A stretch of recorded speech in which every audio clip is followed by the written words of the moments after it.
یعنی انہوں نے پہلے جرم بڑے کیے تھے تو اللہ نے سزا دینے کے لیے انہیں سردار بنا دیا۔ اب بہت سارے لوگوں کا وبال ان پر پڑے گا قوموں کا، اور وہ تباہ ہو جائیں گے۔ وہ کہتے پھرتے ہیں اللہ نے بڑی عزت دی ہے، حالانکہ یہ اللہ نے انہیں سزا دی ہے۔ دیکھیں نا، نبی کریم علیہ السلام نے فرمایا کہ جس شخص کو کہا گیا نا کہ فیصلہ کرو، منصف بنایا گیا، دو لوگوں کے درمیان اسے عدل کرنے کے لیے کہا گیا، فرمایا اسے تو بغیر چھری کے ذبح کر دیا گیا۔ کوئی آسان کام ہے فیصلے کرنا، عدل کرنا، لیکن یہاں بڑا شوق ہے، آپ کسی کو بھی اٹھ کے کہیں آپ تجھے سیاست میں داخل کرائیں، ہر تیسرے آدمی کو تو سب تیار ہیں، بالکل تیار بیٹھے ہیں، کسی کو کسی جگہ بھی آپ الیکشن میں اتار سکتے ہیں، ریڈی ہیں لوگ۔ لیکن فرمایا کہ مجرموں کو بعض جگہ پہ ہم نے سردار بنایا تاکہ ان پر بہت ساری چیزوں کا وبال، یہ قرآن پاک ہے، یہ 8واں سپارہ ہے، یہ سورہ انعام پڑھ رہا ہوں، یہ آیت نمبر 124 ہے، اور اس آیت کی اینک لگا کے پھر آپ دیکھیں گے کتنے کتنے بڑے مجرم دنیا میں حکمران بنے ہوئے ہیں۔ یہ اینک لگا کے آپ دیکھیں گے تو آپ کو پتہ چلے گا۔ اسی طرح آیت نمبر 125 میں فرمایا جب ان کے پاس کوئی نشانی آتی ہے تو کہتے ہیں کہ ہم ہرگز ایمان نہیں لائیں گے حتیٰ کہ ہمیں بھی اسی کی مثل دیا جائے جس طرح کے رسولوں کو دیا گیا ہے۔ کہتے ہیں ہم پہ بھی وہی آئے، ہمارے پاس بھی فرشتہ آئے تو پھر ہم ایمان لائیں گے۔ تو رب فرماتا ہے یہ تو اللہ کو بہتر پتہ ہے نا کہ اس نے اپنے رسولوں کو کیا دینا ہے۔ اب یہاں یہ مسئلہ بن گیا کہ لوگ کہتے ہیں بھائی نہیں وہی چیز ہمیں بھی نظر آئے گی تو پھر ہم آگے بڑھیں گے۔ اللہ کریم نے فرمایا یہ رب کریم کو زیادہ پتہ ہے۔ آیت نمبر 126 کے اندر فرمایا سو اللہ جس کو ہدایت دے اس کا سینہ اسلام کے لیے کھول دیتا ہے، اور جس کو اللہ گمراہی مقدر فرماتا ہے یا فرمانا چاہتا ہے تو اس کے سینے کو قبول حق کے لیے گھٹا ہوا اور تنگ کر دیتا ہے۔ جب لوگ گناہ کرتے ہیں نا تو ان پر ہدایت کے راستے بند ہوتے ہیں۔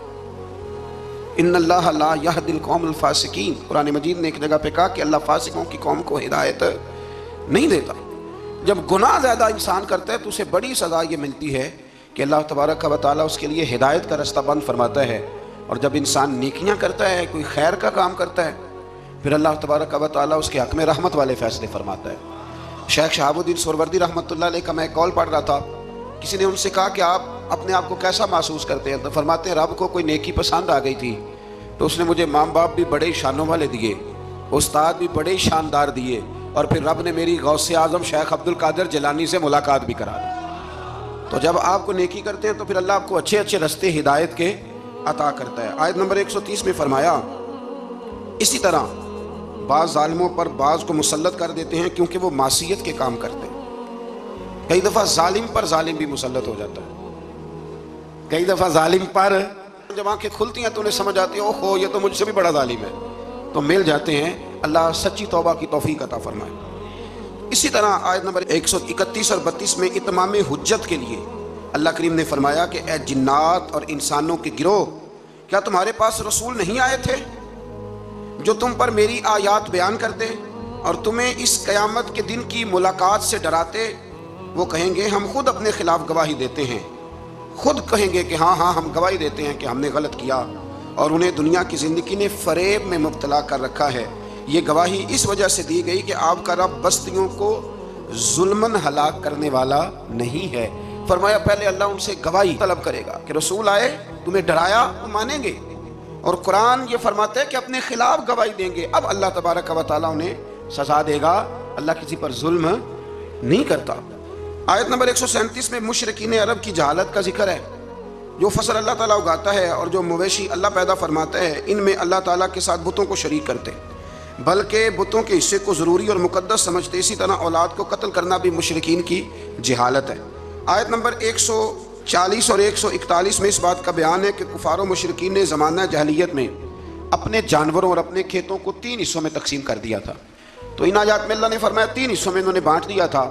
وہ مویشی اور کھیت جن کے متعلق وہ کہتے تھے کہ ان سے نفع اٹھانا کسی شخص کے لیے جائز نہیں ہے، یہ ان کے باطل معبودوں اور بتوں کے لیے مخصوص ہیں۔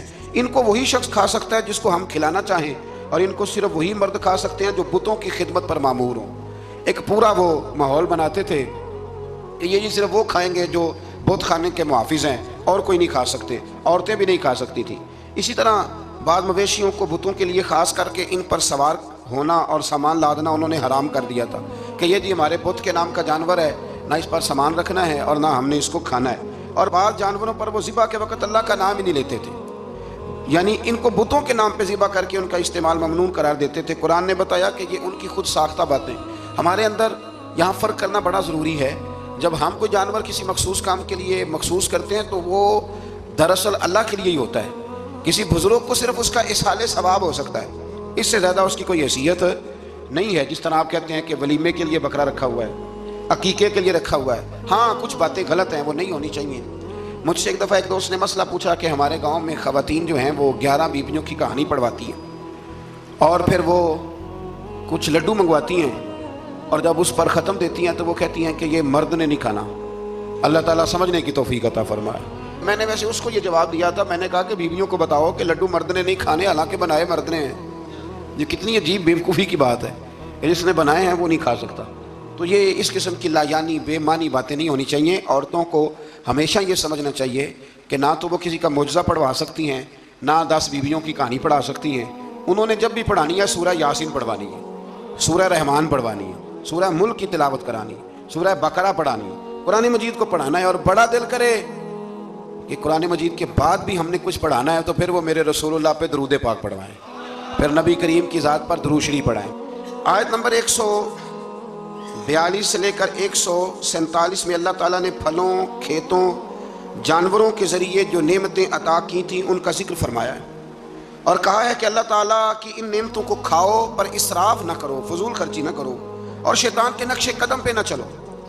پھلوں اور کھیتوں کی پیداوار میں اللہ تعالیٰ نے حق مقرر کیا ہے، عشر، کھیت کا عشر ہوتا ہے، فرمایا اس کو بھی ادا کرو، اور اسی میں حلال جانوروں کی اقسام بھی بیان فرمائیں، اور اس کے بعد ان قطعی حرام چیزوں کا بیان کیا جو پہلے بھی آ چکا ہے، اور یہ بھی فرمایا کہ یہود کی سرکشی کی وجہ سے ناخنوں والے جانوروں اور گائے اور بکری کی چربی کو ان پر حرام قرار دیا گیا تھا، انہوں نے اسے پگھلایا اور فروخت کیا۔ فرمایا بعض لوگ نافرمانی کرتے ہیں تو اللہ ان پر بعض چیزوں کو حرام قرار دیتا ہے۔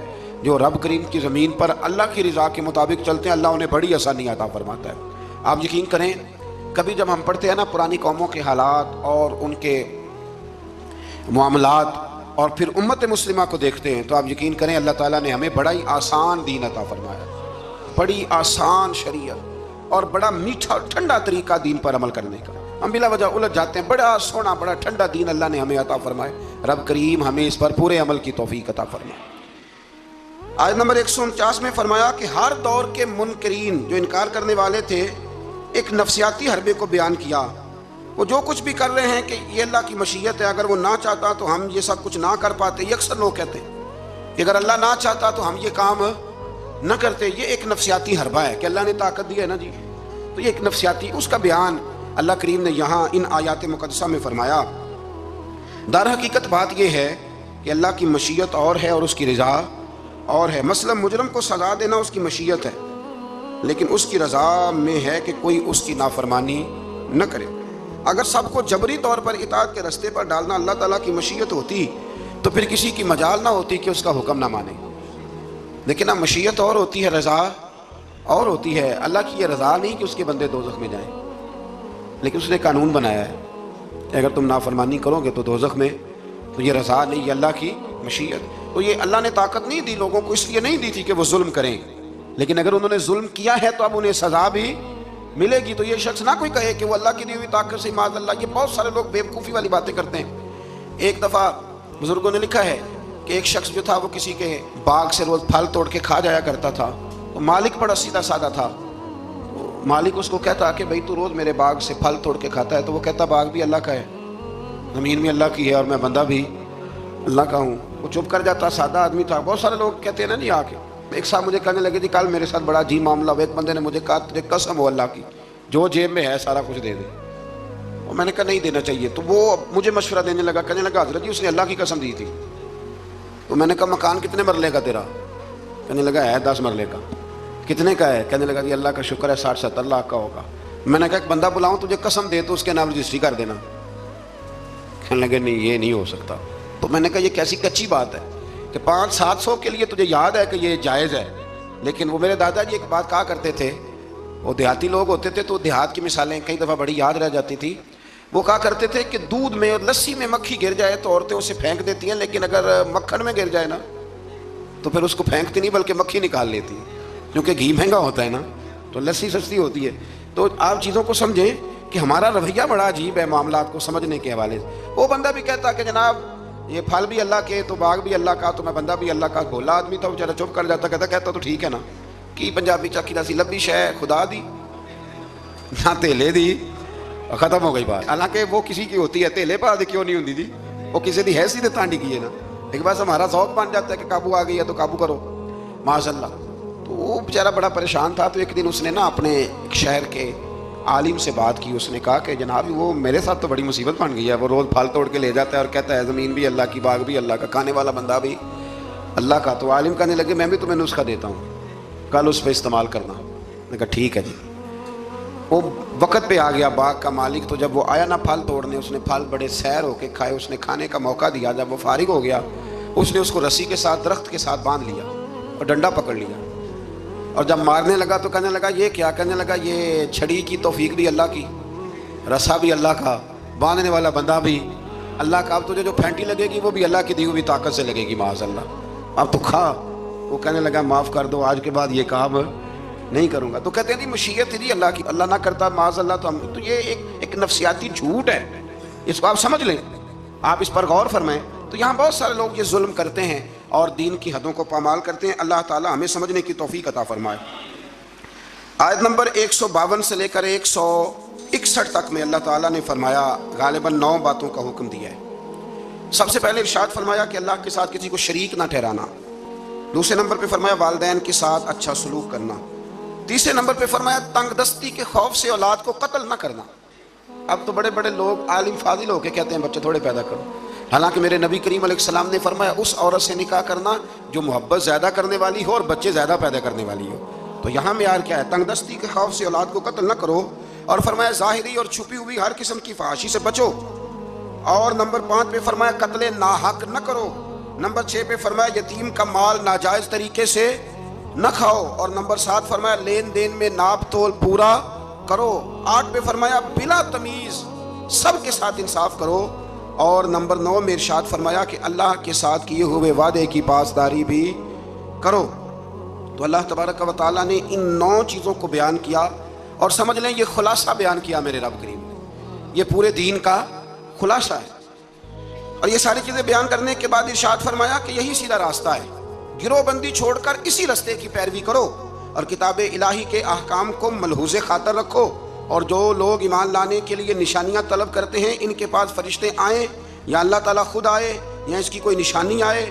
قرآن نے بتایا کہ جس دن عالم غیب کی نشانیاں آئیں گی تو پھر ان منکرین کے لیے ایمان لانا بھی نفع بخش نہ ہوگا۔ جو دیکھ کر کلمہ پڑھے گا فرعون کی طرح، اس کا کلمہ پھر قابل قبول نہیں ہوگا۔ یہ تو قابل قبول تب ہی ہے کہ یؤمنون بالغیب، کہ تو بغیر دیکھے ایمان لیا۔ اور یہ بھی فرمایا کہ اے رسول جنہوں نے دین کو گروہوں میں بانٹ دیا ہے آپ کا ان سے کوئی تعلق نہیں ہے، جنہوں نے بانٹ دیا اللہ تبارک و تعالیٰ کے دین کو یہودیوں نے عیسائیوں نے تقسیم کر دیا۔ آیت کے اندر اللہ تبارک و تعالیٰ نے حقیقت ایمان، روح ایمان اور مسلمانوں کے مقصد حیات کو بیان فرمایا۔ یہ آیت پورے دین کا لب لباب ہے، نماز روزہ حج زکوٰۃ وضو غسل صدقات خیرات عبادات ان سب کا نچوڑ ہے۔ فرمایا کل اے محبوب فرما دے، جو بڑی پیاری باتیں تھیں وہ اللہ نے محبوب سے کل کہہ کے سنی ہے۔ کہا محبوب ذرا کہو کیا ان صلاتی و نسکی و محیایا و مماتی للہ رب العالمین۔ فرمایا محبوب فرما دیجئے کہ بے شک میری نماز، میری قربانیاں، میرا دنیا میں ظاہری طور پہ رہنا یا میرا پردہ کر جانا سب اس رب کے لیے ہے جو تمام جہانوں کے پالنے والا ہے۔ یہ لب لباب ہے۔ حضرت مجدد الفسانی رحمۃ اللہ علیہ فرمایا کرتے تھے 3 چیزوں کا نام دین ہے، علم، علم پر عمل، اور عمل میں اخلاص، ریاکاری نہ ہو۔ فرمایا 3 کام کر لے تیرا دین مکمل ہو جائے گا۔ ختم ہو گئی بات۔ آگے پھر سورہ آراف شروع ہوتی ہے۔ آراف کے معنی بلندی کے ہیں، اس کا معنی جاننا اور پہچاننا بھی ہے۔ اصحاب آراف کے بارے میں ایک قول تو یہ ہے کہ ان کی نیکیاں اور گناہ برابر ہوں گے، ان کا مقام جنت اور دوزخ کے درمیان ہوگا۔ یہاں یہ وہ لوگ ہیں جو اہل جنت اور اہل جہنم کو پہچاننے والے ہوں گے۔ یہ آراف والے نا ایک جنتی ایک جہنمی اور درمیان میں آراف، یعنی جس کی ایک گناہ زیادہ ہو گیا تو جہنم میں گیا، اور جس کی نیکیاں زیادہ ہو گئی اللہ کے فضل سے وہ تو کچھ برابر برابر والے ہیں، ان کے لیے مقام آراف ہے، ان کے لیے مقام آراف ہے۔ اور کچھ نے لکھا ہے نہیں یہ تو بلند مقام ہے، یہاں تو اللہ فرشتوں اور نبیوں کو جگہ عطا فرمائے،